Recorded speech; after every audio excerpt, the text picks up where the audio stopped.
因为穷得叮当响，我狗胆包天的报名参加了一档省钱综艺，500块钱生存1个月，最后剩钱最多的人就能获得500万。大部分人第一反应就是靠吃泡面啃馒头，甚至一天只吃1顿饭来省钱。但对我而言，这都是小儿科。不就是比谁更抠门吗？论省钱和薅羊毛，我指定是祖宗级别。节目开播第一天，天还没亮我就起床了，凭借记忆走出宿舍楼，随后来到空荡荡的街边慢跑。因为看不到弹幕，所以我还不知道这会儿直播弹幕里的网友们都在替我着急，骂我蠢。我还以为他们要睡一天减少消耗和进食，没想到竟然有人起得这么早。天还没亮，他要干什么去？该不会是晨跑吧？这种行为也太傻了吧！这时候不应该保存体力，防止消耗能量，少吃少花钱吗？哎呦，看不下去了，太蠢了，还不如让我上，我能躺48小时不吃饭不花钱。都啥时候了还注重自律？又不是明星，搞什么偶像爆感作秀？这男的应该去参加选秀节目。让他上这档节目简直浪费机会。我跑了大约10分钟左右，网友们也跟着骂了我10分钟左右。终于我在一家药房门口停下脚步。当我从兜里掏出一张单子时，网友们纷纷坐不住了。那张单子上赫然写着几个大字：免费送鸡蛋。我省钱第一步，薅羊毛。我手中正是这家名叫慈源大药房的宣传片，上面写着凭宣传单即可免费领取1斤鸡蛋，每天限量30个。要知道这种活动在老人圈里可是非常抢手的，所以必须要来得早点才能领到。这也是我早起加健康慢跑的原因。等早上8点半天彻底亮起来，药房开门，我的身后也已经排了不少老人。药房销售人员奇怪地看了眼站在队伍首位，而且是队伍里唯一的年轻男孩。随即他收回异样的目光，指了指桌上的单子，礼貌开口：在这里登记名字和设计号码，就可以免费领取鸡蛋了。我一脸平静地拿起笔，毫不犹豫写了一串手机号码填上，然后拎着1斤鸡蛋美滋滋地回宿舍。弹幕再次出现：对不起，我妈早了。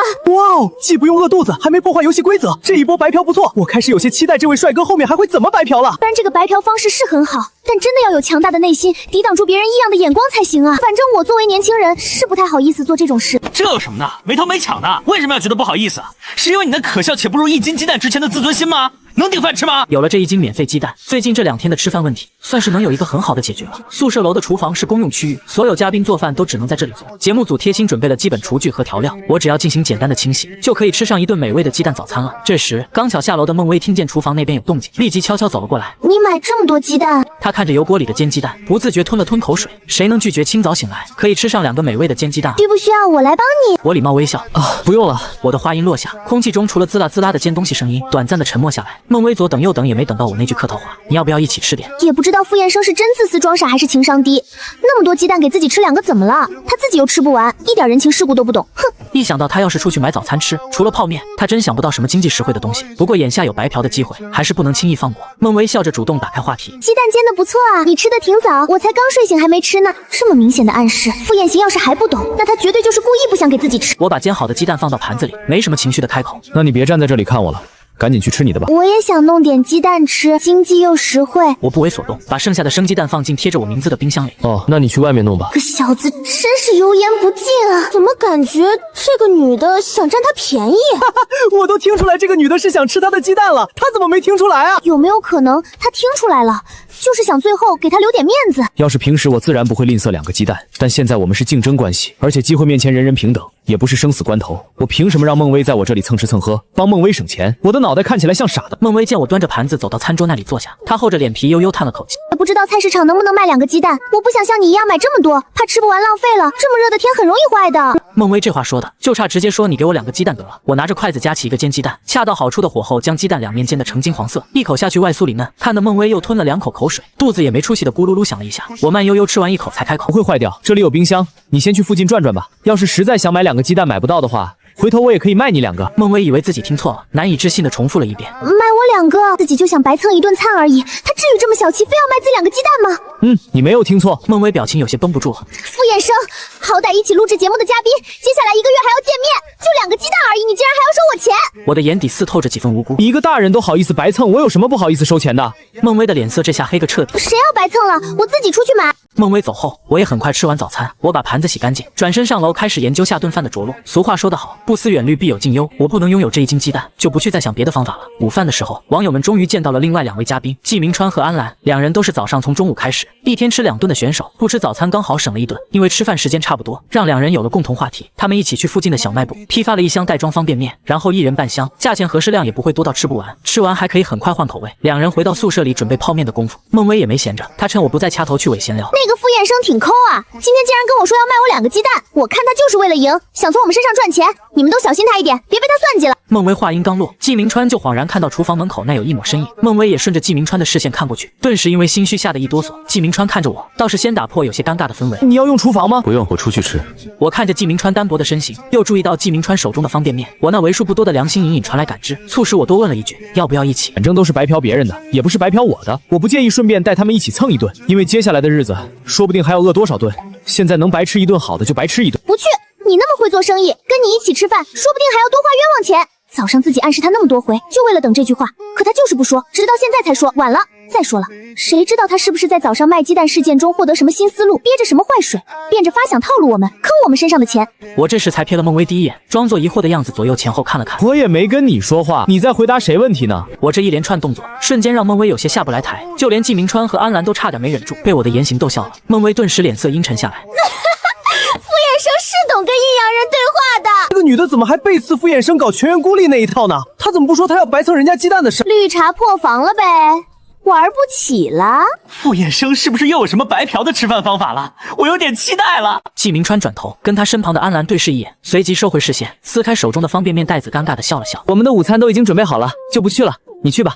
不管傅衍生人品到底如何，以我们之间的竞争关系，防着点总是有备无患。那好吧，我遗憾地点点头，也没再多说什么，转身离开。孟薇勾了勾唇，她看着被拒绝的我孤身离开的背影，心里暗爽。紧接着她收回目光，坐在餐桌旁边，看着季明川和安澜泡方便面。当方便面浓郁的调料香味和面香从碗里慢慢散发出来的时候，她咽了咽口水。你们午饭吃挺早啊，我还没吃呢。熟悉的话，到底是傅衍生在套路坑别人，还是他在套路坑别人啊？泡面哥和泡面姐可千万别上套啊！跟傅衍生学，狠狠拒绝他，不然有第一次就有第二次。你们两个已经是资金最少的了，被他盯上，你们必输无疑了。孟薇直勾勾看着他们面前的泡面碗，还不经意咽了一下口水。季明川皱了皱眉，有些不知所措。请他一起吃，我就等于帮助对手省一顿饭钱。不请，看他的样子，倒是给自己弄得有些不好意思了。而且镜头都在拍着，我要是表现得太绝情，网友们肯定会骂自己跟傅衍生一样抠门的。其实拿不拿500万奖金对自己来说是无所谓的，因为自己主要是奔着人气奖来的。和南星娱乐签约成为艺人，大好的星途不比500万香。为了人气票，为了不被网友们骂他抠门，季明川从自己那半箱方便面里拿出一袋递给他。你还没吃啊？那一起吃点吧。终于白蹭到饭的孟薇乐坏了，那怎么好意思？然后快速伸手接过了那袋方便面。一直没说话的安澜见状，拿着泡面碗往一旁挪了挪，不动声色地跟季明川和孟薇拉开一些距离。泡面哥到底在搞什么啊？他是圣母大学毕业的吗？泡面哥，你要不要直接把500万奖金让出来给他？哎呀，看得我气死了！泡面哥糊涂啊！这女的总算是成功蹭到别的嘉宾的饭了。我还是去看看傅衍生吧。快去看吧，他们3个在宿舍里吃泡面，傅衍生那边坐在餐厅里吃免费大餐，这差距简直太大了。一家火锅烧烤店里挂着新店开张，只要猜对3个字就可以免费吃的宣传海报，而我正坐在店内享受免费的午餐。宣传海报上有写每人只限1次免单机会，而且不能过度浪费，吃不完是要罚款的。于是我在服务员的要求下登记了手机号码和姓名后，点了1人份的量。网友们都太好奇我到底能不能成功吃上免费的午餐了，所以都蹲在我的直播间里等我吃完。待我终于吃完准备离开时，服务员走上前来，您一共消费13元，手机支付还是现金？我就说吧，天下不可能有免费的午餐。虽然这一顿13元很划算，但其他嘉宾吃的方便面才1块钱一袋啊，还有个孟薇午餐没花钱，所以傅衍生这一顿午餐下来应该算是亏了。一顿教训算小的，我有一个朋友参加免费活动，最后被诱骗花了好几千，便宜还是不能随便占的。我比较好奇，他这13块钱到底是什么钱啊？我疑惑地看着服务员，不是答对3个字米免费吃吗？我已经通关了，为什么还要收钱？是茶水费和餐具费。这个宣传活动上并没有详细写，我并不知情。我沉默了2秒，从兜里掏出一张100元给服务员，等服务员给我找钱开了小票，我才起身走出店内。只是我走到店门口的位置后，并没有马上离开，而是拿出手机拨通了一通电话。您好，我举报。一般来说，餐具理应是饭店内免费提供，在没有经过消费者同意的情况下，收取费用是不合法的。至于茶水费，我压根就没点茶水，这不是明摆着欺诈吗？直播间里的网友们听不到电话那头说了什么，只见我沉默了一会儿，安静听对方问完话后，我低头看了看自己手中的消费小票，对，我手里有确切证据。相关部门办事效率很高，5分钟不到，双手插兜站在饭店门口的我，就被饭店老板亲自请回店内，坐进老板办公室里进行双方协调过程。老板给我陪笑沏茶。您好，我是福喜园火锅烧烤店的老板，免贵姓孟。孟老板介绍完自己，在我对面坐下。那个，您看您有什么不满意的，直接跟我说就好了，这是何必呢？我现在就给您退款，不过您得先把手里的小票给我。我面色平静地从兜里拿出小票，只不过在手伸出去的时候又顿了一下，瞬间收回。老板被这一动作搞得干颤，我挑了挑眉，给我退款，但还是会坑下一个人是吧？孟老板压下心底的不悦，耐着性子解释，话不能这样说，我们这不是坑，而是小伙子你不懂，现在整个行业都是这样。你要是还不满意，这样下次你来我再给你免一顿，保证不收你任何费用。我不为所动，不是免一顿饭的问题。这么明显的暗示，混迹社会多年的孟老板还能不明白什么意思吗？他眼里瞬间带着一丝讥诮的意味，直接打开天窗说亮话。那你想怎么解决？还想要什么更实惠点的补偿？我意味深长地重复着这几个字，更实惠点的补偿。然后没再说话，只是看着孟老板的眼神颇有深意。孟老板自觉是聪明人一点就透，立马笑着接话。免3顿怎么样？我不说话。聪明人孟老板觉得我这是没满意。5顿。我一副欲言又止的样子。孟老板咬紧后槽牙，给你免10顿。我短暂怔了怔。我本来想说的不是这事儿，只是这黑心老板送上门的好处，我要是拒绝那多伤人心啊，尤其会伤我自己的心，那可是10顿免费饭票啊。那我这花的钱还退吧？必须退，必须退。退了，然后呢？然后孟老板反应了好一会儿才明白我是什么意思，他皱了皱眉，后槽牙都要咬碎了，但面上还是勉强挤出一丝快裂开的假笑。你还想要多少赔偿？网友们就这个问题争论起来。我去，刚才我还想说傅衍生干得漂亮，但是现在听他们2个人的对话，怎么有点像是黑吃黑的感觉呢？傅衍生这样做跟黑心老板有什么区别啊？他们2个简直就是一类人，有点对傅衍生失望了。我一开始还以为他挺正义的呢。是傅衍生先吃亏的，他用同样的方法从老板身上把便宜占回来，不正常吗？道理是这样个道理，但是事情性质不一样了啊。一开始他是维权，但现在这种情况再继续下去，傅衍生索要赔偿过多，可就有点演变成敲诈讹人了的性质了。我免费午餐事件顿时在网上炒得沸沸扬扬，我现在刚开播，人气就占据所有嘉宾中最高的位置。然而孟老板还不知道，他这一切行为都被我身上带的隐藏式摄像头全部直播出去。孟老板不知道，我知道啊。狮子大开口这种事我肯定不能干，不然直播出去，我的一言一行必定会在网上放大，被关注，被一些所谓的博主或专业人士研究我的行为是否合法。不过就这么便宜了这个姓孟的黑心老板也不行。我思索了一瞬，实惠点就为顾客提供免费餐具，取消茶水费这项收费。至于我的赔偿，就按照合法规定赔偿就好。孟老板面露难色。不光孟老板面露难色，就连本来想带节奏攻击我的好事网友，一瞬间都感觉纷纷打脸。拜小黑粉们所赐，我的正面形象瞬间提升了好几个度。那些嫉妒的人算是落井下石没成，还给我白送了一波无法估量的热度与正面形象。孟老板表面答应了我的要求，决定先把我糊弄过去再说，然后按照有关规定赔偿我500块钱，加上他先前答应的免10顿饭。我走后，站在一旁的服务员问：老板，真的把这些消费服务取消吗？孟老板靠在沙发椅背，阴沉地看着我离开的身影。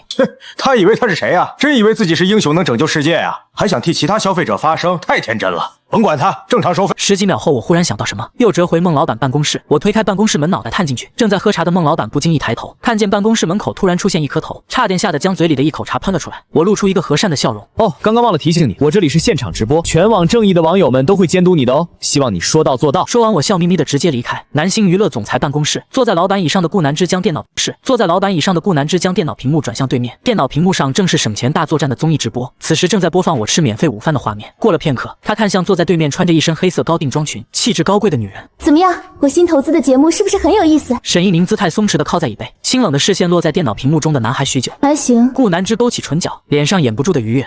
主要是这个小伙子你看怎么样？我觉得特别适合我，尤其是他身上那股劲儿，就是那种不在乎别人眼光，想做什么就做什么，还不爱吃亏的随性劲儿，太适合我的胃口了。沈一宁抬起眼皮看了他一眼，那一眼有点冷，看得顾南之一懵，只一眼，沈一宁便敛下眼睫，继续看向电脑屏幕里的我。顾南之觉得刚才一定是自己的错觉，不知道他有没有女朋友，不过有女朋友也没关系，我可以等他分手。这么有意思的男孩，值得我花点心思。一直没说话的沈一宁像是实在听不下去，有没有女朋友也轮不到你。这是什么话？我这么优秀，他怎么可能看不上我？顾南之说着忽然停住，因为他好像意识到什么。你怎么知道？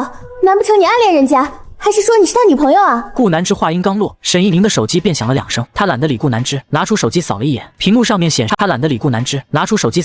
屏幕上面显示是2条短信。沈一宁输入手机密码，点开慈源大药房，尊敬的会员您好，本周店庆期间，凭本人手机号码享全场保健类产品8.8折活动。慈源大药房，尊敬的会员您好，下周3，本店将邀请海市著名心脑血管专家进行健康讲座，凭本人手机号码即可享受专业的健康咨询。讲座结束还可免费领取1斤鸡蛋。沈一宁眉头微皱，自己什么时候在药房办过会员？节目刚开播1上午，我的热搜就占了4个。有网友嘲讽我是抠门的代名词，不仅是个等级超高的白嫖怪，甚至连2个鸡蛋都要收一同录制的嘉宾的钱，害了老板10顿饭，脸皮厚到不是常人所及。还有的网友说我真是不做作，敢作敢为，恶成黑心商家，是个真性情的大帅哥。各持观点褒贬参半的言论，但依旧不影响我小火了一把。再加上各种官方大大的转发点赞，我直播间的人气一直在酷上升。同时，餐饮界乱收费的问题也被网友们扩大讨论开来，顿时得到相关部门的重视。10分钟前，节目组准备的3层宿舍内，孟薇吃完午餐就悠哉地坐在沙发上刷手机。一想到她今天中午白嫖了其他嘉宾的方便面，省了一份午饭钱，她心里就止不住的高兴。看来这里除了傅衍生以外，还是有傻子的。只是她喜悦的嘴角还没扬起多久，瞬间就僵在脸上。什么？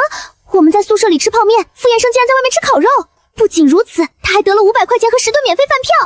最重要的是，我刚才还把傅衍生拒绝了。如果自己不拒绝，此刻我也应该坐在那家店里吃烤肉，而那500块钱也应该有自己的一份。孟薇肠子都要悔青了，胃里的方便面瞬间就不香了。只是这家店和老板的身形姿态，怎么越看越觉得眼熟？还不等他仔细辨别到底因为什么眼熟，节目主持人赵琳就一脸严肃地朝他走了过来。孟薇，有网友举报你犯规，你跟我过来一下。孟薇抬起头，一脸茫然。犯规？我没有，我们节目是绝对公平的，你放心，绝对不会冤枉任何一位嘉宾。你先跟我过来，我们核实一下情况。孟薇无可奈何，只能跟着赵琳走进一间屋子里，屋里也有摄像头，方便网友们了解真相。赵琳也不卖关子，直接将孟薇被举报的原因告诉他。有网友举报你被熟人请客。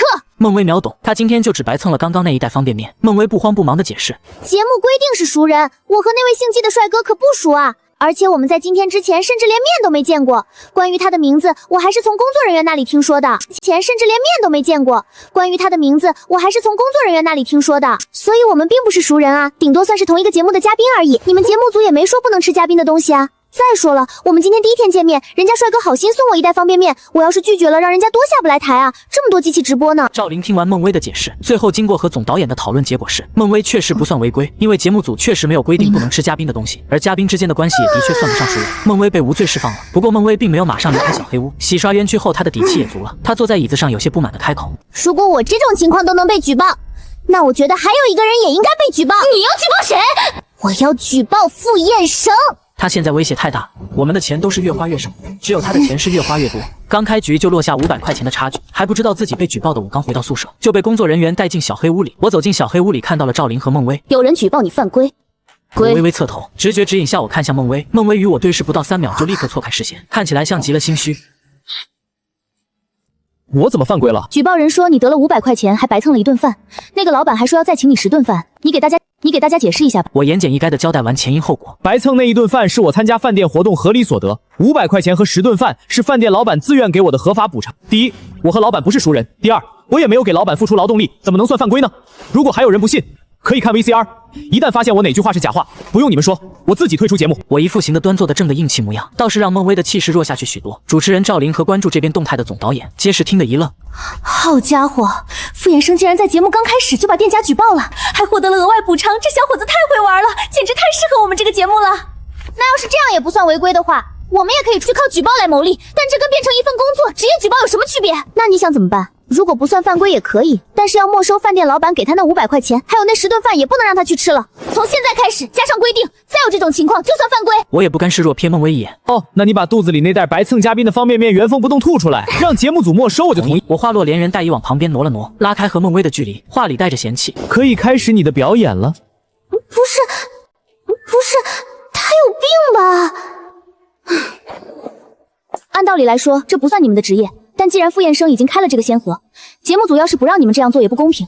所以，如果你们也能找到可以举报的商家，获得合法补偿，你们也可以去举报。我也就是为了搞傅燕生随便举个例子，真实情况下谁能天天靠干这种事赚钱啊？这不是得罪人吗？之后这事算是告一段落。没得逞的孟薇二话不说起身离开小黑屋，我也跟着离开。临上楼前看了眼坐在沙发上的孟薇，是个人就凭自己的本事赢，总是背后耍小心机，真是让我瞧不起。孟薇被我身上那股劲气得快要跳脚。你什么意思？你说谁不是人，谁没本事呢？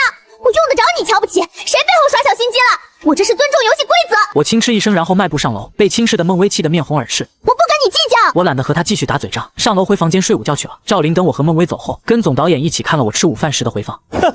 我们热搜都省得买了，而且经过傅燕生这一操作，确实做得不错。我们现在节目的口碑和档次一下子拉高不少。总导演美着美着，又发觉出一丝不对劲来。不过赵琳，不过什么？不过赵琳，不过什么？他现在把其他嘉宾给甩得实在太远了，太厉害的选手如果不适当仲裁一下，会让节目变得毫无悬念、毫无看点的。您说的对，要不我们让副导演再升级一下节目规则？总导演看了赵琳一眼，露出不怀好意的笑容。节目现场被我气得不行的孟薇顺了一会儿气，突然想到一件重要的事，她走到3楼敲响季明川的房门。季明川打开房门，露出一个大方的笑容。怎么了？节目组不让我们带生活用品，也不给我们准备，看样子是故意想为难我们。但是没有生活用品也不行啊，要不我们一起去买点必备的吧？好，孟薇眸光流转。我有个主意，我来买洗脸用的，你来买牙膏怎么样？然后我们换着用，肯定能用1个月，这样我们2个都能省1分钱。好啊，我去叫上安澜，我们一起去吧。两人去了2楼，安澜估计在午睡，好一会儿才开门。她脸上情绪恹恹的，没什么精神，眉眼间还带着些烦躁，看起来像是起床气。有事吗？我们要一起去买生活用品，你去吗？安澜的视线在季明川和孟薇身上流转一圈，随即拒绝。不去，你们去吧。安澜关上门，孟薇想了想又提议，他不去，你去叫傅燕生吧。人多的话，我们每个人都买不同的东西，能交换的样也多。可以省不少钱。季明川又转身回到3楼敲响我的房门，他敲门的时候我正准备出门。又转身回到3楼敲响我的房门，他敲门的时候我正准备出门。打开房门看了看季明川，又看了看他身后的孟薇，抿了抿唇，直觉告诉我，孟薇肯定是又打什么臭不要脸的算盘了。季明川笑了一下，燕生，我们一起去买点生活用品吧，然后我们几个买不一样的用品交换着用，这样我们可以省不少钱。交换用这个方法确实挺合适，但是万一哪天要是因为在竞争中发生点什么不愉快，那后面怎么办？不还是要自己去买？我直接拒绝，我们还是自己买自己的吧。哼，怎么你现在钱最多，怕我们占你便宜啊？别人我不清楚，但是你可说不定。我说完看了一眼季明川，算是给季明川一个小小的提醒。至于季明川接不接受，那我就管不着了，反正我的好心只负责点到为止，剩下的尊重别人的决定。孟薇气得咬了咬牙，季明川刚想开口再劝我一下，可没等他开口，孟薇就拉着他离开。他不跟我们一起就算了，我们去叫到现在还没起来那个嘉宾。季明川和孟薇去了2楼敲响最里面的房门，过了好久，一道有气无力的女声隔着门板传出来，谁啊？然后门迟迟没开。孟薇皱了皱眉，我是孟薇，我是来找你一起去买生活用品的。过了几秒，屋里那人回答不去。再次被拒绝的孟薇和季明川沉默一会儿，听这货的声音不会死屋里吧，给人一种要死不活的感觉。季明川本来也想附和一下，但想到他是奔着做艺人去，一种要死不活的感觉。季明川本来也想附和一下，但想到他是奔着做艺人去的，所以还是要提前注意一下言行，万一日后被黑粉扒出黑料就不好了。好巧不巧的，季明川和孟薇去的超市和我去的是同一家。孟薇看见我脸色就臭得不行，像是我欠他多少钱似的。季明川倒是不同，他心里美美的想着，正好可以借机和我提交换生活用品的事。季明川先向我发出邀请，我们一起去生活用品那边吧。不了，我要先去吃点下午茶。孟薇的脸因为嫉妒有一些扭曲，有钱了就是不一样。我们走吧，别耽误人家吃下午茶。他现在可不指望抠抠搜搜，连2个鸡蛋都要收钱的人请他吃下午茶了。孟薇和季明川去了生活用品区，而那边本来还在激烈骂我蠢的网友们，在看到我的一系列操作后，顿时大脑宕机了。他们只见我目标明确，不紧不慢地走向糕点区。糕点区中间的位置有一个白色餐盘试吃，我拿起一根牙签扎了几块小蛋糕吃完，随即又去了水果试吃区，最后就连熟食试吃区我都没有放过。天啊，我是万万没想到下午茶还能这么吃，傅燕生真是让我大开眼界了。傅燕生啊，依旧是那个抠搜的白嫖怪，低频商蹭吃蹭喝，高情商吃下午茶，学到了。孟薇和季明川不知道一会儿能不能过来吃下午茶。生活用品区，孟薇所谓的买洗脸用的东西，就是一块价值2块钱的香皂。吃下午茶。生活用品区，孟薇所谓的买洗脸用的东西，就是一块价值2块钱的香皂。2块钱的香皂是超市里最便宜的香皂。季明川怔愣了一下，我洗脸要用洗面奶的。孟薇将香皂放进购物车内，苦口婆心的劝解。用什么洗面奶啊？我们现在什么经济条件啊？而且这香皂不仅能洗脸，还能洗澡用，沐浴露都省了，多实惠。再说了，我们现在买洗面奶，网友们肯定要骂我们傻的。毕竟我们参加的是省钱综艺，我们的宗旨是省钱，不是比美。季明川有些别扭的妥协了，只是到买牙膏时，孟薇挑了半天，挑了一支30多块钱的牙膏。季明川觉得有些贵了，孟薇却说牙膏要买点好的，不然我们接下来就要顶着1个月的大黄牙直播。季明川再次被说服了，紧接着孟薇嘻嘻一笑，你看我这个香皂还能洗澡，省了买沐浴露的钱，一样产品2用。你是不是也应该再买一样东西，这样我们换起来才公平？季明川忽然觉得越想越不对劲，可他不好意思撕破脸。你要是觉得不公平，要不我就自己再买一块香皂，我们就不换了吧。香皂自己又不是买不起。孟薇笑容僵住，这男的怎么就突然变得不好忽悠了呢？他连忙开口，我随便说说的，开玩笑的，开玩笑的。季明川笑了笑，也不再跟他计较下去，不然网友们该说他跟我一样抠门了。另一边，我吃的差不多了，才慢悠悠走向生活用品区，碰巧又遇到了季明川和孟薇。季明川和孟薇的生活用品都买完了，现在季明川准备去护肤品区。季明川看到我笑着说，我们一起去买护肤品吧，这样我们还可以交换着用，不然开销太大了。我知道你的钱多，但是我们现在这种情况能省点是点。我不用护肤品，所以我们也不需要交。闻言，季明川也没再强求，只是在心里默默想着，傅燕生这个人还真是不好相处。我直奔我想要买的生活用品区，然后边看产品边用手机在几个 APP 上搜索，我再对比价格，看看哪家最合适就买哪家的。最后我在其中一个比较划算的 APP 上下了单，因为我领了一张平台的优惠券，一下子可以减10元。傅燕生可真够节俭的，买个东西还要货比3家。傅燕生简直演我，这不就是我平时买东西？我最后是空手走出超市的 APP 有跑腿服务，把我买的东西都送到了宿舍门口。晚上我又去了福喜园火锅烧烤店，免费饭票该用就要赶紧用，时间长了，万一店黄了，我那饭票不就白瞎了吗？只是这次我在福喜园火锅烧烤店门口，竟然碰到了安澜、孟薇以及季明川，我毫不意外的朝他们浅浅点了个头，算是打过招呼。随后走进店内享受我的免费晚餐，但其他3个人就没这么顺利了，因为火锅烧烤店的活动突然就取消了。而孟薇看着烧烤店的门面，整个人简直要裂开了。这不是我爸新开的店吗？自己现在站在自家店门口，想白蹭晚饭，结果还被自家服务员拦在了门外，这叫什么事儿啊？最重要的是傅燕生还把自家的店举报了，他获得的500块钱和10顿饭补偿也是我爸给的。而那臭小子此时此刻正坐在自家店里，免费吃着香喷喷火锅，而自己只能站在店外，隔着一大片玻璃窗眼睁睁地看着。想到这儿，孟薇脸色实在难看，大家都以为孟薇是因为没蹭上烧烤才不高兴，所以大家并没过多在意。季明川有些好奇的开口，怎么这么巧？为什么傅燕生免费吃完活动就结束了？季明川想说，我和火锅烧烤店的老板是不是有什么特殊关系？我想通过这种方式作弊让自己赢，但他没好意思明说。可在场的人都听得懂他想表达的意思。一直和我作对的孟薇突然开口，傅燕生和这家店老板没有关系。安澜挑了挑眉，转头看向忽然反常替我澄清的孟薇，你怎么知道？这是自己家的店，有没有关系自己能不清楚？他替我澄清，并不是因为他有多好心，而是他不想让大家过多关注他家的店。孟薇挠了挠眉，以傅燕生抠门的状态来看，他平时的生活条件肯定非常困难，所以他根本不可能认识什么老板。最后倒是服务员为他们解了惑。今天下午不知道怎么回事，突然涌进来一大批顾客，我们老板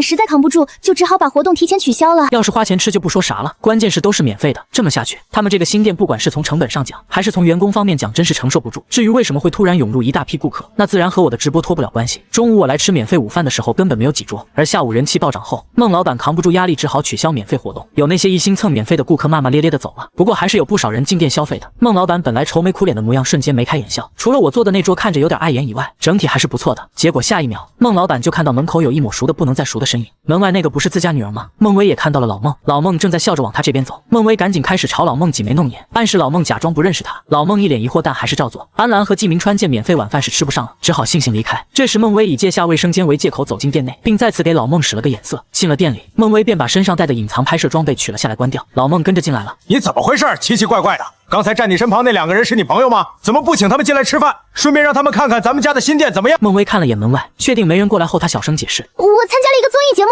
现在是直播，所以不。过来后，她小声解释：我参加了一个综艺节目，现在是直播，所以不方便。综艺？孟薇把参加节目的事一五一十的跟老孟说了。老孟听得有些傻了。所以你和外面那个举报我的小子是一个节目里的竞争对手？是的，其实我刚才过来的时候还想着看看有没有什么不合规的地方，再举报一下，学傅燕生再坑个20顿饭的。结果一看是我们自己家开的店。老孟忽然又想到什么，皱着眉。我以你和刚刚那2个嘉宾都是想借着免费吃饭的机会学傅燕生来举报我的。孟薇如实点点头。老孟捂住胸口，感觉一向健康的自己好像突然要得心梗了。怎么地，就都逮着自己一头羊上薅羊毛了呗。孟薇眼巴巴看着老孟，爸，节目组不让熟人请客，你明天再安排1天免费活动吧。我也想吃烤肉了，到时候我借着活动来吃，就不算违规了。本来在宿舍里也不怎么馋的，但是一来到这儿，闻着这味就受不了了。孟薇咽了咽口水，又说，而且这样还能给我省1顿饭钱，赢了可有500万奖金呢，说不好最后我还能和娱乐公司签约成为大明星呢。以现在的客流量来看，免费又要消耗不少成本，但是转念一想，为了自己女儿，老孟咬了咬牙，行，明天我再安排1天免费活动。孟薇和老孟商量好后，刚想离开，又忽然笑了一下。对了爸，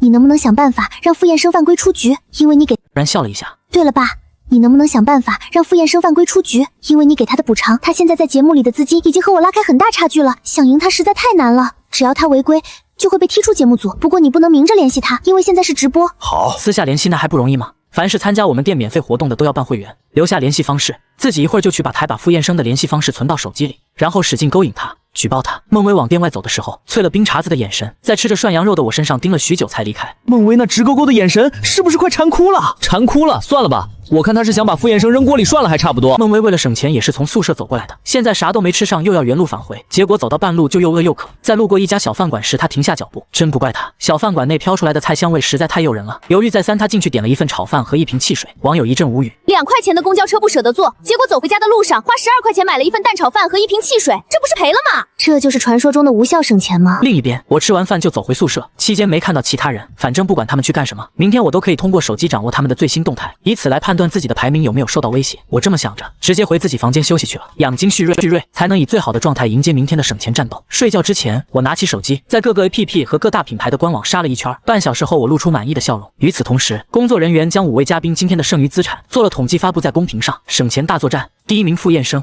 资产余额984元；第2名风月，资产余额100元；第3名安澜，资产余额488元；第4名孟薇，资产余额485.5元；第5名季明川，资产余额264元。江氏星际会所，沈一宁坐在沙发上垂眸看着手机，他周围坐着几位圈内的富家千金。手机屏幕上显示的是一条他1周前发出的短信，然而并没有被对方回复。下一秒2条陌生号码的短信发了过来，我是福喜园的老孟，我看你的形象气质很不错，所以突然想到一个可以互利共赢的好生意，你有兴趣吗？我出钱，你出力。一旁的顾南之见沈一宁一直在看手机，神色复杂，他按耐不住好奇，抱着就想吃口沈一宁大瓜的心理，凑过来看了一眼。什么？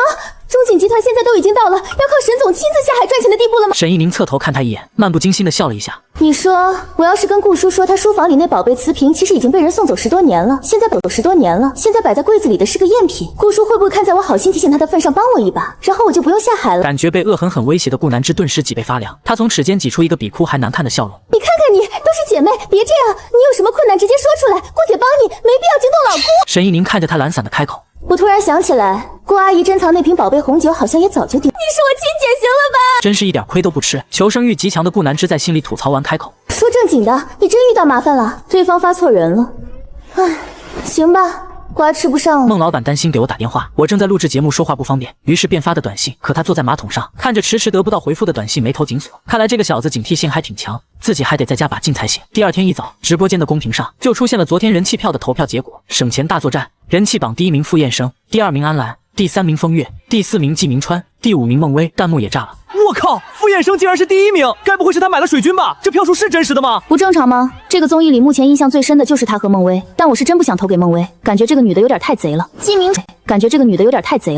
川要不是太善良，我就把票投给他了。毕竟他的颜值真的长在了我的审美上，太遗憾了。其他人我都能理解，那个叫风月的怎么还能排第3？他都没露过面，凭什么？主要是他太神秘了，我对他充满了好奇，所以我就想把票投给他。人气票结果出来，网友们各种反应的都有，而嘉宾们也在网上刷到了人气票的投票结果。3楼最里侧的房间里，我简单的洗漱完，去楼下厨房煎了2个鸡蛋吃。中午我又去了福喜园火锅烧烤店吃烧烤。今天中午店内的人没有昨天多，可能是因为昨天孟老板把活动取消的缘故。不过我看店门口那个猜字谜免费活动今天又挂起来。我刚到不久后，孟薇也来了，只是孟薇再次被拦在了门外，因为她答不出来字谜。吃个烧烤还要考验智商，老孟就不能给自己弄个简单点的题，或者直接把答案给自己弄个小抄出来也行啊。孟薇在心里疯狂吐槽后，黑着脸在门外站了能有将近1个小时。等我吃饱喝足出来了，她连门都没迈进去，这就很尴尬了。看来后门也不是那么好走的。第2次站在家门口又没能成功回家吃口饭，这让孟薇想要黑化的心都有了。而更神奇的是，第2天的资产余额，大家竟然都分毫未动。我有鸡蛋加免费饭票，安澜有自己批的方便面，季明川同样，孟薇又是死皮赖脸蹭的季明川的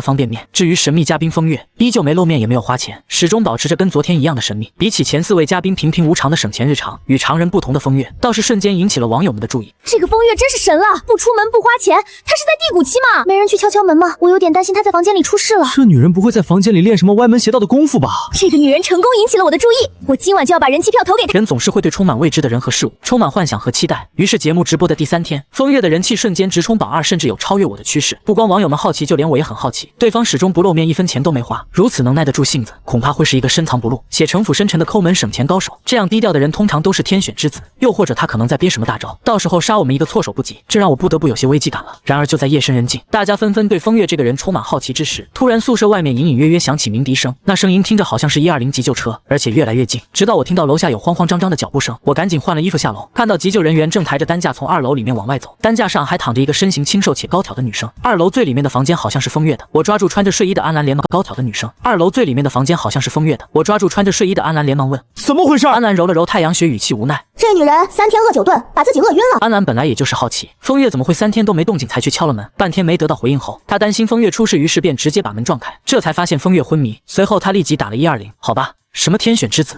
深藏不露城府深沉的高手，我撤回刚刚这条想法。急救人员把风月抬上救护车，转身问其他4位嘉宾，你们谁跟他一起去医院？一起去可是要付医药费的。刚刚120来的时候，能看出来大家都挺替风月着急的，可是一提钱，都互相看着彼此不吱声了。孟薇转头看向站在摄像头后面的副导演，这事儿得问节目组吧，在节目里出事不应该节目组负责吗？副导演皱了皱眉，我们在录制节目前已经签过协议了，节目里因个人原因造成的任何问题，都由你们自己负责。副导演表面上这么说，实际上他在120到的时候就先将急救人员拦下，让急救人员故意问这么一句。其实不管其他4位嘉宾跟不跟着去，风月都会被送去医院。副导演话音刚落，我就二话不说跑回楼上了。网友瞬间炸了，有3位兵选择了跟去，而另外1位嘉宾则选择。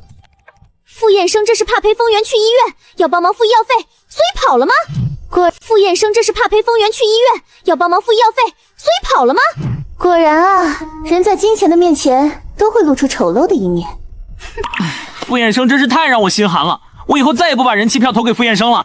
以后有他的节目我都不看了，我再进他的直播间我就是狗。安澜和孟薇一动不动，谁也没有应声。季明川其实是挺想去的，只是他兜里只有200多块钱，根本不够。他转头对安澜和孟薇说，傅燕生不去，要不我们3个把钱凑一凑，先让风月去医院吧。孟薇瞥他一眼，牙根恨得有点痒痒。这男的自己想当圣母就去呗，拉着自己下水干什么？安澜倒不像孟薇那样反应大，他依旧不动声色地保持沉默，依旧保持着直播3天以来话少事儿少、存在感极小的边缘嘉宾形象。季明川见2人无动于衷，他皱着眉，这可是人命关天的大事，难道钱能比一个人的生命还重要吗？季明川见安澜跟孟薇都不作声，他内心窃喜，这个决定真是做对了。为了竞争500万奖金凑到一个节目组的人，怎么可能会有为了别人轻易放弃巨额奖金这么高尚的想法？他们的冷血刚好衬托出自己的善良。今晚的人气票排行，自己一定会从第4名变成第1名。季明川像是看不过去，语气带着指责的意味继续说：“你们该不会像傅燕生一样吧？又在背后蛐蛐我。”季明川顿时怔住，转头就看到刚从楼上跑下来气都没喘匀的我没空搭理他，直接跟上前面的急救人员上车走了，只留下没反应过来的其他3位嘉宾。傅燕生怎么又回来了？他刚刚回房间干嘛去了？他刚才该不会是跑回房间拿钱去了吧？要是这样，那我刚才发的誓岂不是？别让我这么快就打脸啊！江市医院，我交完费，将缴费单折叠整齐放进衣服兜里，然后坐在病床旁边的凳子上等风月醒过来。还好来的比较及时，没什么大问题，挂个葡萄糖就可以了。半个小时左右，病床上有了动静，我提着沉重的眼皮，嗓音因困倦有些沙哑。醒了，感觉怎么样？风月闻声看向我，声音虚弱，还可以，谢谢你送我来医院。不用谢我，是安澜发现你饿晕了打的急救电话，120把你送医院来的，我只是给你垫付了一下医药费而已。我见他确实没什么问题后，平静的从兜里拿出缴费单，记得帮我把医药费报销一下。我顿了顿，又颇为服气的开口，为了省3天饭钱饿9顿，结果医药费加救护车钱一共花了250，您挺厉害。我把缴费单放到他手上，微不可察的叹息一声，奖金虽然重要，但身体更重要，不然拿了奖金后还要贷款治病，那就得不偿失了。风月突然眼眶一红，在我看来她就好像要碎了一样，这一个女人怎么泪点这么低啊？我没哄过人啊，尤其这么脆弱的女生。风月吸了吸鼻子，没想到我活了20年，真正关心我身体健康的人竟然是你这个陌生人。我神情复杂看着她，齐叔，说实话吧，并不是为了奖金，居然硬逼着送来这个节目的，因为他们嫌我在家里花钱。果然是家庭原因，这孩子还怪可怜的。我顿时生出一丝同情和怜悯，我看她可怜，连忙轻声安慰，孩子在家里花点钱也正常。风月感觉终于找到能同频对话的人了，她连忙点头附和。是啊，我每天也就花个几百万充游戏而已，然后没事泡泡吧，买车子、限量版球鞋什么的，花个小几千万。但是他们就是嫌弃我花钱大手大脚，所以非逼着我来这个节目，体验用500块钱过1个月的生活。他们一点都不在乎我过得好不好，开不开心。我嘴角僵住，几百万，小几千万，好小众的消费钱数呢，硬是空了我10几秒彩礼金。合着风小姐您是屈尊降贵来参加变形记的？风小姐缺的也不是亲情关爱，是社会毒打。打扰了，我刚才就不该跟千金小姐共情了，也不该安慰公主，因为现在我觉得真正受伤的小丑是我自己才对，我才是真正需要安慰的人。我一个花几百块钱都要犹犹豫豫的人，怎么同情一个花几百万不眨眼的公主？根本同情不了一点。正当我还在被硬控的时候，我又听风月有些难为情的开口，所以哥，你看我这么惨的份上，这个缴费单能不能给我打个折？这500万奖金对我来说真的很重要，它将决定我未来在网游界的地位。感情前面兜兜转转说的那些都是忽悠我，想博取我同情心，赖账医药费，赢500万奖金才是他的真目的啊！我眼神里透着狠劲。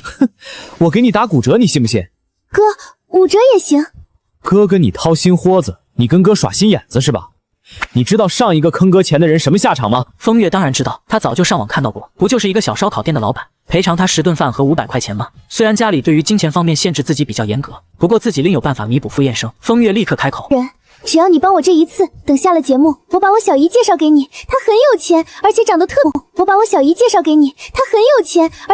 别漂亮。她很有钱，而且长得特别漂亮，嘿嘿。自己目前没有达到经济自由，但可以把经济自由的人补偿给傅燕生，到时候就等于傅燕生也经济自由了。他经济自由，那他自然要感谢自己这个搭线人，这也就意味着以后再也不用担心家里人克扣自己零花钱了，因为我可以跟这个小姨夫串通一气了。正当风月心里的小算盘打得噼里啪啦的时候，我却不为所动地看着他，眼神露出一丝嫌弃。我不喜欢有外甥女的女人。要不你等我以后继承家业再补偿给你，就是你可能要等的时间长些，因为我家老头子身子骨还很硬朗，等我继承家业，你想要什么我都可以给你买，别说区500万，5000万都不在话下。我瞥他一眼，你们家是做面食生意的吧？大饼画得这么专业。我站起身走到风月的身旁，一脸微笑地看着他，医药费1分不能少，你要是想恩将仇报，我也不介意让你在医院里多待几天。我说话自咬的不重，也不带什么情绪，明明不带什么震慑作用，可风月不知为何莫名感觉他的脊背有些发凉。这么近距离一看，他长得也真好看，不比游戏里那些360度无死角的男性游戏角色差。风月眨了眨眼，脑袋转向另一边避开我的目光。死角的男性游戏角色差。风月眨了眨眼，脑袋转向另一边避开我的目光。知道了，钱在房间里，等我回去就把钱给你。我满意点点头。别给我耍小聪明，我只要钱。网友也炸开了锅。傅燕生这句话怎么听着有点绑匪那意思呢？我都怀疑他下句要说不给钱我就要撕票了。这兄弟真的目标明确，油盐不进，只要钱。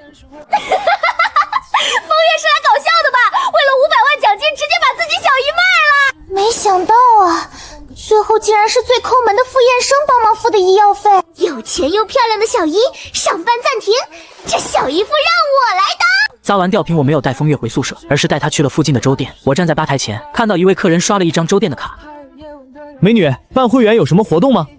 办会员可以送一张10元宵夜抵用券，不过必须晚上12点以后才能用。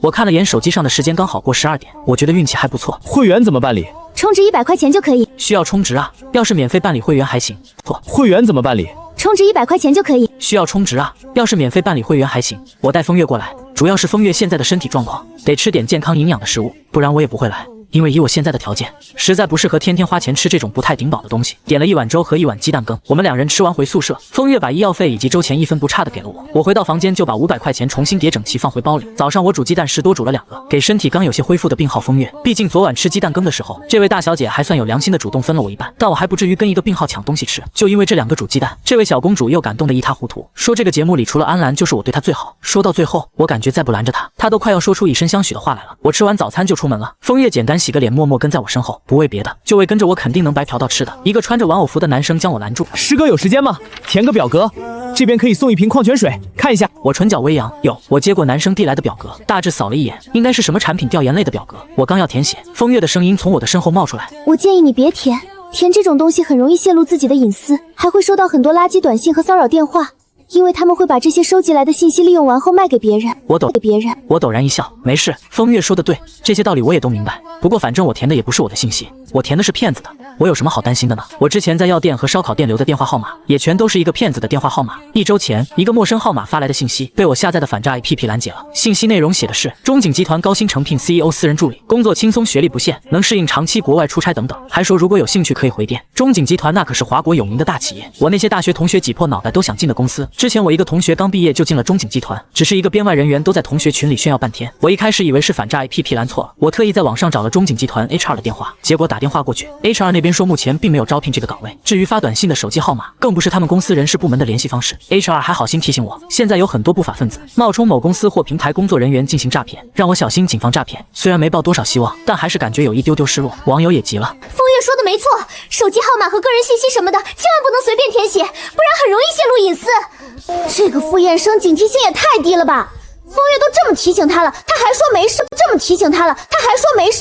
你们不用那么紧张啦，下载个反诈 APP 就好啦，很好用的。也不能全依赖 APP 吧，毕竟有的时候智能排查也可能有疏漏的时候，而且有的诈骗犯手段很高的，还是要我们自身提高防诈骗意识才行。其实我们2个走了有一会儿了，风月也有点渴，本想反驳的话，在看到那一排排的矿泉水后，他看了看穿玩偶服的男生，轻咳了一声说：那个什么，给我来一张那个表格。穿玩偶服的男生把表格递给风月后，看向我，随口问了句：你们是情侣吗？风月正在握笔写名字的手一顿，没谈过恋爱的他，在经过别人略带调侃语调的问话下，脸颊几乎是瞬间就红了。我面不改色的回答对方：不是，宿舍里，我昨晚出乎大家意外的举动，让留在宿舍里的其他3位嘉宾有些失眠了。季明川怎么也没想到，他精心策划的剧情，结果竟是为我做铺垫了。直播第4天的人气第1又是我，而安澜和孟薇被网友们骂得有些惨，他自己倒还好，就是要背后蛐我那段视频，总被网友们拉出来调侃说是打脸现场。同样想不通的还有孟薇，她也觉得我心机太重了，昨晚我的举动就跟当场拿鞋底抽他们3个的脸有什么区别？现在网上的留言肯定一边倒，而他们3个也彻彻底底沦为了我恶毒的对照组。这样下去不太行，自己要让老孟在诱惑傅燕生这件事上加把劲了。另一边，我领完矿泉水就去了市中心附近转了一圈，然而就在这个过程中，一直跟在我身后的风月却不见了，我也没有去找。一个有正常思维的大活人又不能出什么事，更何况我也没那个义务替别人看孩子。我们也不是一个组的搭档，我们是个人比赛中的竞争对手。我在路过一家店面时多看了2眼，紧接着我拿出手机记录什么，随后我又去了福喜园火锅烧烤店，今天再吃2顿，就剩下3顿免费饭票了。也就是说能吃到后天中午。直播第6天的中午，我的免费饭票终于用完了，老孟心里堵的那一口气也总算畅通了，因为他终于不用再看到我了。当天晚上没有饭票的我把最后3个鸡蛋也吃完了。目前看来我现在是属于弹尽粮绝，已经到了不花钱就要挨饿的地步了。同时安澜的方便面也刚好吃光，面临下一箱方便面该选择哪个口味的问题了。但不管选哪个口味的方便面，连续吃6天的安澜也都已经吃得够的了。而季明川的方便面早就已经被孟薇蹭光了，他又重新买了一箱，目前还有点余粮。至于风月，除了待在房间里不出门，就是偶尔跟着我一起去超市白嫖点下午茶。一开始风月还挺不好意思的，左顾右盼跟做贼一样。后来真相现场，节目组公开今晚的资产余额排行时，我仍旧稳居第1省现场。节目组公开今晚的资产余额排行时，我仍旧稳居第1省钱大王的位置。直播第7天的早上，节目组将5位嘉宾召集在1楼大厅里，主持人赵琳不怀好意的笑了笑。今天我们将迎来5位重磅级的金皮赞助商，而这5位赞助商将和你们5位嘉宾一起体验1天省钱。孟薇举手提问，我想问一下，他们和我们一起体验省钱生活，他们自己会带钱来吗？这个问题问得非常好。节目组规定，这5位赞助商身上1分钱都不能带，所以他们今天的所有开销全部由你们买单。全员。什么？本来日子过得就够艰难了，现在又多了5张嘴吃饭，而这5张嘴还是不能得罪，绝望，太让人绝望了。网友们也替我们打抱不平。我看他们是真不把观众当外人啊！节目组太狗了，这不是明摆着让观众们多承担5张嘴吗？这5张，他们自己吃饭都费劲，这是要逼死他们吗？我就知道500万奖金不是那么好拿的。我比较好奇，傅燕生会抠到带着他们一起去白蹭吗？应该不会吧，毕竟是嘉宾，得罪不起的大人物，那肯定要伺候好啦，不然赞助商一个不高兴，把水们踢出节目，他们就没有机会赢奖金了。邀请赞助商来和嘉宾们一起体验省钱生活，是副他们就没有机会赢奖金了。邀请赞助商来和嘉宾们一起体验省钱生活，是副导演最新策划的游戏升级玩法，时不时的给嘉宾们制造新困难，节目才能更有看点。赵琳看着大家的表情有些丧丧的，她笑着摆摆手，你们的表情开心一点，现在直播呢，赞助商们都能看到。而且在别的综艺节目，很多嘉宾求着想要一个和赞助商接近的机会都没有呢，你们应该感到荣幸。孟薇强颜欢笑，你也知道是别的综艺节目，我们跟别的综艺节目能一样吗？赵琳挑了挑眉，怎么不一样？有的综艺节目1分钱生活费都不给，就靠嘉宾们自己动手丰衣足食呢。我们也想自己动手，但你们节目组规定不允许我们用劳动力换取利益啊，付出劳动力换取的利益就是违规了。赵琳的视线在5位嘉宾身上一一扫过，所以要靠你们的独家省钱秘籍取胜。反正赢取奖金的机会给你们了，能不能赢，怎么赢，那就看你们自己的本事了。目前这里剩钱最少的嘉宾就是季明川了，他现在手里仅剩222元，但眼下要接待赞助商，那他可要好好表现一把。一直沉默的我忽然出声，那今天我们是要一起招待赞助商吗？当然不是，你们需要完成任务，然后按照优胜顺序自己挑选1位赞助商进行1对1招待，这样你们各自花自己的钱，比较公平。我感觉赞助商们会不会都想跟傅燕生一组？毕竟他们5个人的资产都透明的，谁不想跟着一个大富豪一起过一天？那肯定的，傅燕生现在可是这个节目里的小富豪，那5位赞助商肯定都想跟傅燕生一组吃香喝辣的。那可不一定啊，傅燕生虽然目前在节目里是个小富豪不假，但也得傅燕生舍得花钱才行啊。他那抠门程度，我看悬。赵琳指向门口的方向，任务内容就是谁先拿到工作人员手里的卡片，谁就可以先选。拿着卡片的工作人员就站在宿舍门外，大门没有关。5位嘉宾顺着赵琳手指的方向看过去，看起来大约100米左右的位置有个人影，这不就是100米赛跑吗？大家要是没有别的问题，我们现在就可以开始了。除了季明川以100米冲刺跑出去外，其他4位嘉宾都是慢悠悠的起步。挑选赞助商这件事需要竞争吗？左右都要多1张嘴吃饭，那么积极浪费体力干什么？此时坐在车上看直播镜头的5位赞助商们，除了季明川，真的没有人要争取一下我们吗？就算不争取，也不要排斥呀。装样子跑一跑也行啊。这届嘉宾真的难带。赵琳等我们不紧不慢走了2步后，又恍然想起什么，前3名可以得到节目组赞助的招待资金。来不及问节目组赞助的招待资金有多少，赵琳和直播间的网友们，只见咻的一下几道残影瞬间出现在直播间里。笑死我了，有钱能使这4位嘉宾推磨是吗？前1秒多张嘴吃饭不愿意争取，慢慢走，后1秒一听给钱，鞋底磨出火焰。我真是服了这几个老六。季明川怎么也没想到，他最先起步的竟然被后面的人赶超了。他只感觉身旁有阵邪风刮过，然后他就被落下来了。什么情况？他们刚才不是不愿意争取挑选赞助商的机会吗？最后第1名是风月，第2名是我，第3名安澜，第4名孟薇，第5名季明川。风月喘了一口气，迈开长腿往回走，将象征第1名的卡片递给赵琳。赵琳笑着接过卡片，现在你可以挑选赞助商了，期待吗？而风月却缓声问了另一个问题：钱呢？多少？哎，你们是都掉钱眼里了吗？赵琳从兜里掏出1张纸钞给风月，那节目组赞助的招待资金。风月看着手里的5块钱，顿时气笑了。谁家招到人用5块钱啊？那你也可以选择不要。赵琳微笑着刚想伸手去拿回来，风月却一把躲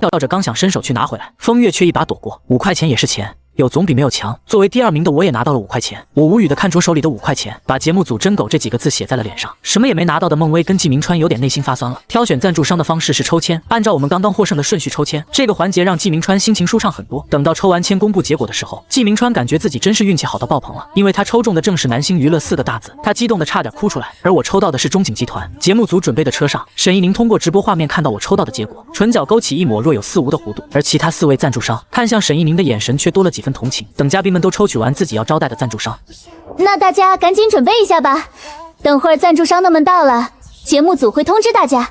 赵灵话音落下，季明川就赶紧上楼回房间，对自己进行2次精装修。孟薇虽说心里挺不乐意多个人帮他花钱的，但他又转念一想，自家一个普通的暴发户，能有个机会和大人物结识导也算是一件好事。他回房间里用2块钱的香皂很郑重的洗了一个头。和季明川跟孟薇如此郑重迎接赞助商的情况完全不同状态的是风月和安澜，他们2个回到自己房间就钻进被窝里躺下，接着睡回笼觉。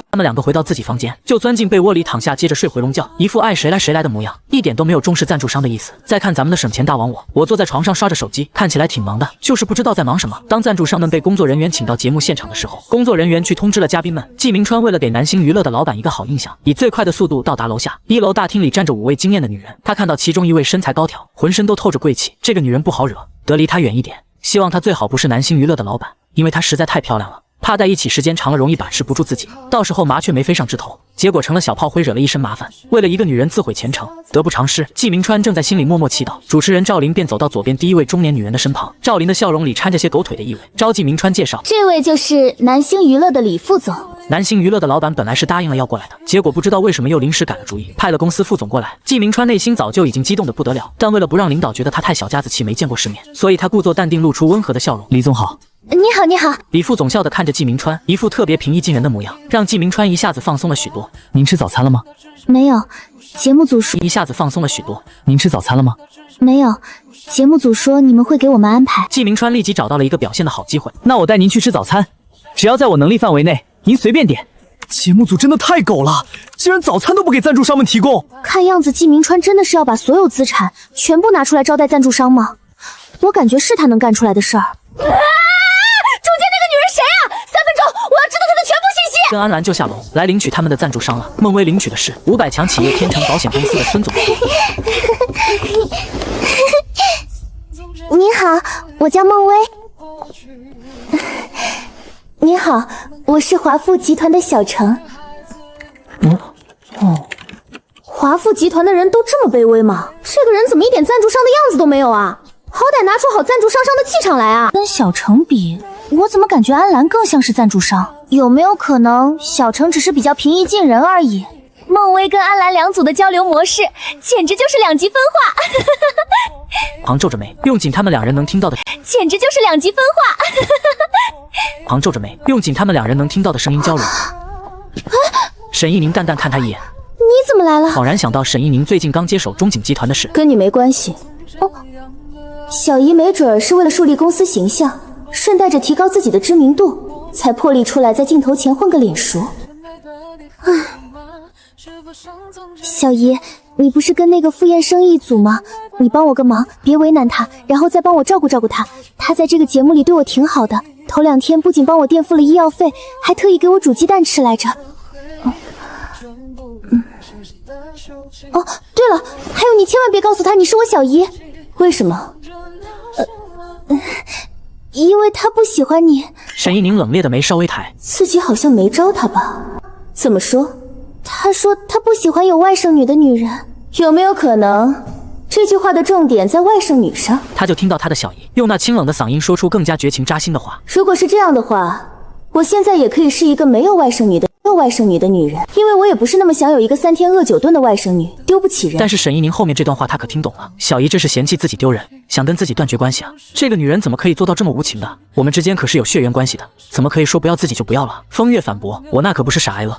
我那可不是傻挨饿，我那是在和你们抗衡，为了让你们知道我不认输。沈一宁看他一眼，悠悠开口：只有小孩子才会使用绝食这招证明自己的重要性。风月沉默了一瞬，不知道该说什么了。就在这时，一旁的孟薇却突然走了过来：您好，我叫孟薇，这些赞助商都是很牛逼的企业，要不是参加这个节目，自己大概这辈子都不可能有机会接触这样层次的人，不管能不能结识，先在大佬面前混个脸熟再说。而且我刚才下楼时已经偷偷打量过这几位赞助商，眼前这个女人，不管从相貌气质还是穿着上，看着都比其他赞助商更有气场，自己自然要主动把握住机会。孟薇边说着，边伸出手要跟沈一宁握手。沈一宁的视线落在孟薇身上，她没有伸手回握，而是盯着孟薇没有言语。孟薇没来由的感到有些惧怕和紧张，她突然有点后悔主动上前打招呼来了。数秒后，沈一宁在孟薇忐忑不安的情绪中，她漫不经心的开口：我知道你是那个想吃鸡蛋又舍不得买，于是就想白蹭别的男嘉宾的鸡蛋，是那个女的吧？孟薇一阵脸红，网友们笑开了花。这个美女的嘴好会说。笑笑死我了！这个美女赞助商简直就是我的嘴替，因为这是我之前一直想当着孟薇的面说的一句话。这个女人有点意思，我喜欢这种光明正大替别人打抱不平的人。沈一宁说完也没有做出要回我的意思。孟薇干巴巴的惨笑，手指在空中蜷缩了2下，尴尬的收回。我没有，您肯定是误会了，我不是那样的人。随后孟薇见沈一宁似乎不太待见他，也不再自讨没趣，硬着头皮说了2句客套话后，带着自己的赞助商出去吃早餐了。走出宿舍门外，觉得有些丢了面子的孟薇不禁腹诽，不就是有几个臭钱吗？装什么装？等老娘有钱了，肯定要把今天的面子加倍讨回来。安澜没有像孟薇那样上前去讨好沈一宁，他跟小程打完招呼就转身带着小程上楼去了。他走在前面，小程亦步亦趋的跟在他身后。网友们个个猜测，要不是知道小程是赞助商，我都要以为这是安小姐和她的管家了。说实话，我怎么感觉这里最神秘的嘉宾是安澜呢？感觉她好低调的样子。虽然在节目里存在感不强，但我觉得以节目组的德性，这个节目组里绝对不可能养闲人。我也觉得，抠门的傅衍生，爱白蹭嘉宾的孟薇，3天饿9顿的风玉，圣母姬明川，每个单拎出来都不是省油的灯。唯独安澜，她在这里太正常太普通了，反而更奇怪。节目组找嘉宾绝对不可能找没有特点的普通人，那样会让节目没有戏剧性。赞同，但是我更倾向于他们5个都是节目组请的演员。风月要招待的赞助商是 AC 集团的方董，方董神色严肃，看着很有老板的威严。小月，我们也一起去吃早餐。一副命令下属的口吻，说完转身就走，眼睛看都不看风月，颇有鼻孔看人的感觉。风月看着方董的背影，让他感觉特别不舒服。切，当自己是什么东西？自己这个大小姐是能让别人随便命令的吗？关键是现在这个方董要花的可是自己的钱，跟谁颐指气使呢？我可不吃这一套。风月也不管什么会不会得罪赞助商的，转头上楼继续睡觉去了。方董走了几步，发现身后没有风月的影子，只好又走了回来。但在走了几步，发现身后没有风月的影子，只好又走了回来。但在走回来的过程中，他的脸色非常难看。方董没法，只能上楼去找风月。1楼大厅顿时就剩下暂时无人认领的沈一宁，别人都被领走了，就剩他一个人站这儿，看着突然有种孤家寡人的可怜。赵琳担心沈一宁不高兴，立即开口：“我再上楼催一下嘉宾。”不用。他的话音刚落，一道身影就从楼上走了下来。我看到站在大厅里那抹纤细的身影，我直接走了过去，主动伸出手：“你好，认识一下，我叫傅衍生。”沈一宁唇角轻勾，缓缓抬起手，纤细白嫩的手指须搭在我骨节分明的手上。沈一宁，可以先上楼聊聊吗？当然。网友们惊呼一片。这就是中景集团的老板吗？好漂亮啊！怪不得每年有那么多人挤破脑袋都要进中景集团工作，有个这样的老板，每天上班心情都能变好了。我怎么感觉沈一宁对待傅衍生和孟薇的态度简直就是天差地别。我带着沈一宁上了3楼，去了我自己的房间。房间里是没有直播镜头的。沈一宁刚跟着我进房间，还没来得及打量我的房间，我便立即转过身，将门关得严严实实。沈一宁转身看着我，眉梢微挑，好似在无声询问我什么意思。我懒洋洋靠在门板上，双手插兜。你身上不会真的1分钱都没有吧？你就要问我这个？他可是节目组的赞助商。不会真的1分钱都没有吧？你就要问我这个？他可是节目组的赞助商。我不太信节目组敢胆大包天没收赞助商身上所有的钱，让赞助商跟着我们连顿好的都吃不上。沈一宁偏过头笑了一下，随即他将双手随意伸开，漆黑的眸光对上我的视线。不信你可以搜身。下一秒他又慢悠悠地补充了一句：搜到了。就都是你的。沈一宁双臂随意伸开，闻言我残存一丝侥幸的心理瞬间消失殆尽。本来他是想从赞助商身上打劫点钱财的，毕竟整个节目组属赞助商最大，结果没想到赞助商也不能在游戏里走后门，现在真的只能靠我自己了，心拔凉拔凉的。哎呀，不用搜了，我相信沈总。沈一宁微微颔首，既然这样，没别的事，我就先出去等你。好，那你在1楼等我一下，我马上就好。我刚才忙着填写申请表，还没来得及洗脸，不急。紧接着沈一宁红唇微动，似乎想要再说些什么，默了2秒，最终什么都没说。我侧身将门打开，给沈一宁让出位置。只是在沈一宁走到我身旁时，他倏地停下脚步。男孩子要学会保护自己，以后不要让别的女人随便进房间。说完，他迈步走了出去。我侧眸看着他的背影，一阵无语。这才3分钟不到，沈总这么快就出来了。他们在房间里干嘛了？有什么话是我们这些尊贵的 VIP 不能听的吗？我还以为傅燕生要劫色呢，没想到沈大总裁竟然平安无恙的出来了。哈哈哈，楼上的，你是新来的吧？作为老粉告诉你，就凭傅燕生的性格，劫色根本不可能，只可能劫财。我看是傅燕生想勾引赞助商，想走后门拿第一把，毕竟那可是中景集团的老板，要是搁普通人，早就巴结上了。我不是不想巴结，我甚至对能进中景集团工作很向往，但是巴结哪有那么容易？我一没钱给领导送礼，二凭实力光靠嘴说也不行，大老板又哪有时间给他机会展现实力？我更不可能出卖肉体勾引，因为我努力赚钱的意义是为了给自己和爱自己的人更好的生活，可不是为了作践自己，让我身边的人为我担忧难过，所以不如踏踏实实抓住我眼前的500万更现实一些。我简单洗漱好，走到1楼，看着坐在沙发上的沈一宁，吃早饭了吗？没有的话，一起吧。没有。沈一宁站起身跟在我的身后，也不知道我能带他去吃什么。说实话，他心里挺没底的。网友们也纷纷替沈一宁捏了把汗，毕竟我去的地方都挺考验脸皮和心理素质的，脸皮不够厚，心理素质不够强，是没法跟我混到东西吃的。我们两人走了20分钟左右，终于到达目的地，是一家新开业的早餐店。早餐店大片的玻璃窗上贴着新店开业，免费喝粥的业，免费喝粥的字样。老板娘看见我们两个站在店门口，拿着擦桌布的手连忙朝我们热情招呼：帅哥美女，快进来呀！别站在外面看呀！想吃点啥，进来瞅瞅，来呀！我步伐从容地走进店内，露出一个乖巧的笑容。姐姐，我看您家店门口写的免费喝粥，如果要是进来的顾客都只喝粥，那您岂不是要搭很多钱啊？老板娘的眼神在我们两人身上打量一圈。那有什么？我们家敢做这个活动，就不怕大家随便吃，想怎么吃就怎么吃。我扬起一个灿烂的笑容。姐姐您真大方，人也好漂亮。老板娘被夸得笑得合不拢嘴，赶忙带着我往自选菜品那边走。我们自己来就好，姐姐您去忙您的吧。老板娘心生，这小伙子一口一个姐姐，嘴真甜，真有礼貌。等老板娘走后，只见我一样菜都没夹，转头寻找盛粥的地方，然后带着沈一宁走了过去。这家店粥类挺全的，有蔬菜粥、皮蛋瘦肉粥、小米粥、鸡丝粥等等6、7样种类任我们挑选。我转过身朝沈一宁笑了笑。沈总，您看这片区域就是我为您打下的江山，您随便挑。我请客，招待的态度可是给足了。沈一宁轻笑了笑，蔬菜粥吧，好嘞。我笑了笑，蔬菜粥吧，好嘞。我给他盛了一碗蔬菜粥，刚盛好，他就见他侧头看向其他熟食拌菜区域，我立马把粥放在一旁，随后把他的脑袋强行拧了回来。沈总，那片江山不行，因为本人囊中羞涩，所以还没打下来。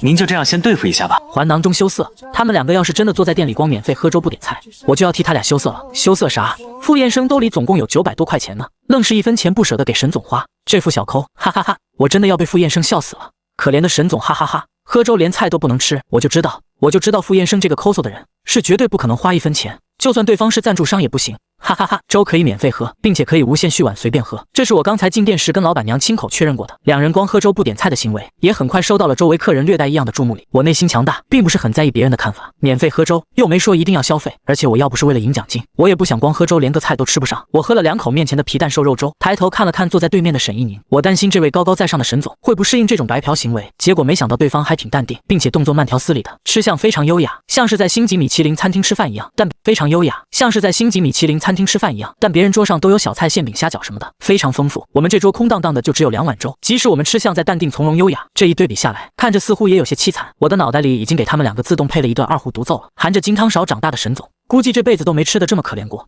哈哈哈！当老板娘看到我和沈一宁真的只免费喝粥不点菜的时候，她瞬间惊呆了。虽然没有菜，好在粥本身带了点咸淡适口的味道。我在喝了第3碗粥后，终于喝饱了。我起身走到老板娘身旁，笑着问：“姐姐，明天活动还有吗？活动什么时候结束？”这周3结束，还有2天。老板娘回答完，不禁好奇地看了眼坐在餐桌那边喝粥的女人。小伙子，她是你女朋友吗？不是，她是我老板。老板娘瞬间恍然，那怪不得了。老板娘心生，原来是她的老板啊。那抠抠搜搜的行为就能理解了。这家粥店只有上午营业，否则我挺想在店里做1天的。有空调吹，有东西吃，不用饿肚子，还不累。沈一宁倒是没有我吃的多，他就喝了1碗粥，但是他喝的速度慢。等他喝完之后，我皱了皱眉：“你就喝1碗粥，能吃饱吗？”吃饱了。他吃东西挺挑，不怎么合胃口的东西几乎不碰。但今天这碗粥他要饱了。他吃东西挺挑，不怎么合胃口的东西几乎不碰。但今天这碗粥他要是不吃，他担心接下来2顿，说不定要吃什么更让他不好接受的食物。参加这个节目本来就不是来享受的。沈一宁来之前做过心理准备，但没想到他心理准备还是做少了。早餐吃完，我就带着他东奔西走到处逛，以热情招待他为由，带他到公园、幼儿园门口、商场等各种公共场合免费领取了矿泉水、口罩、零食、面膜等东西。然后到了午饭时间，我竟然要带他去吃下午茶。午餐呢？就这么草率的取消了吗？晚上我请你吃这大餐，真的。我特别真诚地看着他，我保证。沈一宁也没有计较什么，他勾了勾唇，一副很好说话的模样。行，沈一宁脸上带笑的样子比不笑的时候要好看很多，让人看着更容易接触一些。都说秀色可餐，但真正饿肚子的时候，颜值一点用都没有。我隔着屏幕仿佛都感受到了沈总的绝望，哈哈哈！沈总，这是过的什么日子啊？傅燕生能过，不能过也得凑合着。沈总实在太倒霉了，跟抠门的傅燕生一组。要知道其他嘉宾带着赞助商们都吃得可好了，现在风光都是一时的，主要还是要看谁最后能拿到500万奖金才是关键。下午茶也就是超市水果甜品试吃。今天我来的比较晚了，因为从公园往这边走的距离有些远，来的时候水果和甜品都剩的不多了。我望着仅剩的3瓣橘子，公园往这边走的距离有些远，来的时候水果和甜品都剩的不多了。我望着仅剩的3瓣橘子，可怜巴巴的躺在果盘里。我怀着万分沉重的心情，拿起一旁的新牙签，先是递给沈一宁1根，我又给自己拿了1根，先对付一下，晚上我绝对会让你吃上大餐。你相信我。然后我扎了1瓣橘子放进嘴里，汁水饱满的橘肉在齿间蔓延开，饿得不行的我顿时感觉这简直就是人间美味。今天的橘子太甜了，你快尝尝。沈一宁在我的注视下，修长的指尖捏着牙签扎进橘子，而我的目光就随着橘子眼巴巴地移动着。但沈一宁仿佛就像是故意动作慢腾腾的样子，一点不着急吃。我默默咽了一口口水，盯着橘子的眼睛都快冒绿光了。你知道吗，沈总？要是你今天没来，这3把橘子应该都是我的。但是我在这么饿的情况下，还能把橘子分你一半，你感受到我招待你的诚意了吗？沈一宁倏地笑了，感受到了，感受到了就好。招待人最重要的就是诚意，诚意到了就行。别的都不重要。然后沈一宁就看到他手上的橘子和盘子里仅剩的最后一半橘子全都消失不见了。我是一半都没给他留啊，我也是真的饿了，不然不会跟他抢这半橘子的。赞助商就只体验1天省钱生活，而我们这样的生活还有24天。沈一宁今晚下了节目就可以回家吃山珍海味补回来，而我说不定还要饥一顿饱一顿的。所以我只能先委屈一下赞助商了。沈一宁垂下眼眸看着手上干净的牙签，仿佛前一秒牙签上的那半橘子只是他感觉到有几分饥饿时产生的幻想。我吃完橘子，将牙签扔进垃圾桶里，我抬头笑着看向沈一宁。沈总您再坚持一下，我晚上一定请您吃大餐，有肉有菜，随便您吃，包您吃到撑。我真的好饿啊，所以对不起了沈总，您饿这一顿也只是饿了一顿，可我是每天都在艰难求生日子里度过的人啊，希望你下次别来了。沈一宁看着我信誓旦旦的模样，但愿吧。沈总，发生了什么？我的橘子呢？欢迎收看由傅燕生和中景集团的沈总主演的大型玄幻影片《消失的橘》。等60年后，沈总白发苍苍躺在躺椅上，给孙子们继续回忆往昔。奶奶那天连午饭都没吃上，吃薯片只能吃薯片渣，吃水果只能咬牙签。傅燕生可真是抠到极致了，连赞助商手上的东西都敢抢，真是胆大包天。沈总这都不生气，情绪也太稳定了吧。弹幕6，我要去看看别的赞助商过得到底什么样，看看沈总到底是不是所有赞助商里最惨的。不少网友们出于好奇心转战到其他嘉宾直播间里，就为了对比一下，看看沈总过得到底有多惨，我这位省钱大王到底有多抠门。网友们对比第一站季明川直播间，一家看着挺高端的简餐店内，季明川和南星娱乐的李副总正坐在沙发上，享用价值58元的牛肉套餐。这一顿他们俩消费是116元。早上季明川还带着李副总去吃了牛肉面，一共花了36元，现在他还剩下70元。季明川看着自己面前那碗牛肉，默默咽了咽口水，随后他将那碗牛肉推到李副总面前。李总，您就先将就一下，等我下了节目以后有机会我再单独请您吃顿好的。毕竟他的资金也就只允许他表现到这个程度了。李副总笑笑，把牛肉又挪回他面前。没事儿，你吃你的，以后有的是机会。季明川瞬间眼前一亮，他把自己那份牛肉主动推给李副总，不全是想表达他的诚心招待，他的重点是在最后一句话上。或许运气好的话，今晚李副总离开前，我也许会加上李副总的私人联系方式。季明川啊季明川，你说你剩下70块钱，后面20来天可咋不啊？你真是要气死我了，争点气啊行不行？每次看他，我的乳腺好像都要受到一次重创，太甜了吧？至于把自己的牛肉都给赞助商吗？要不你自己饿着都给赞助商吃得了。不过和傅燕生那边比起来，傅燕生真的好抠，沈总真的好惨。走，下一站，网友们对比第2站孟威。网友们对比第2站孟威直播间。孟威请天成保险公司的孙总经理，去的是一家地道的小饭馆，环境还不错，价格也是经济实惠。孙总，我们要不要喝点儿？还是算了吧，现在工作时间不太合适。孟威笑着附和，将手边的菜单递到孙总面前。也是，孙总，您看想吃什么，随便点，我做东。孙总经理点了2道经济实惠的下饭菜，酱茄条和番茄炒蛋。孟威脸上的笑容更大了，这孙总点的菜真是替我省了不少钱，关键孙总还不喝酒，简直可太省了。孙总这人不错，能教。孟威刚想到这儿，就听点完菜的孙总忽然开口问：你平时有了解过保险这方面吗？孟威平时哪了解过这东西，他又不买，但孙总问了，那他得给面子。了解过，但不是很多。